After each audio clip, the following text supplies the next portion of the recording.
என்னம்மா ஓட்டு போட்டிங்களா? எங்கே ஓட்டு போட்டாங்க?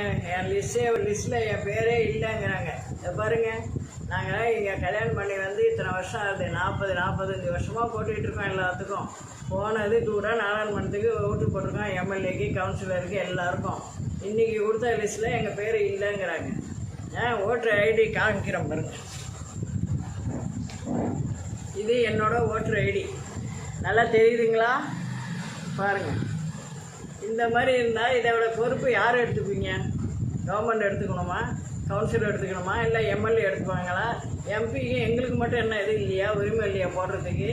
எங்கள் உரிமையை எங்கள்கிட்ட கொடுக்கணும்ல. அந்த ஓட்டு என்னாச்சு? என்ன மாதிரி இன்னும் பல பேர் எங்கள் தெருவிலே இத்தனை பேருக்கு போயிருக்கு. அதுக்கு என்ன நடவடிக்கை எடுக்க போகிறீங்க? இன்றைக்கி காலிலேருந்து எல்லோரும் ஆர்டிஓ ஆஃபீஸ்லேருந்து கலெக்டர்லேருந்து எல்லாத்தையும் கம்ப்ளைண்ட் கொடுத்துருக்காங்க. இதுக்கு நீங்கள் என்ன முடிவு சொல்ல போகிறீங்க? எங்கள் ஓட்டு என்ன ஆச்சு அதை சொல்லுங்கள். ஓட்டு மட்டும் கேட்கறதுக்கு வந்துடுறீங்க.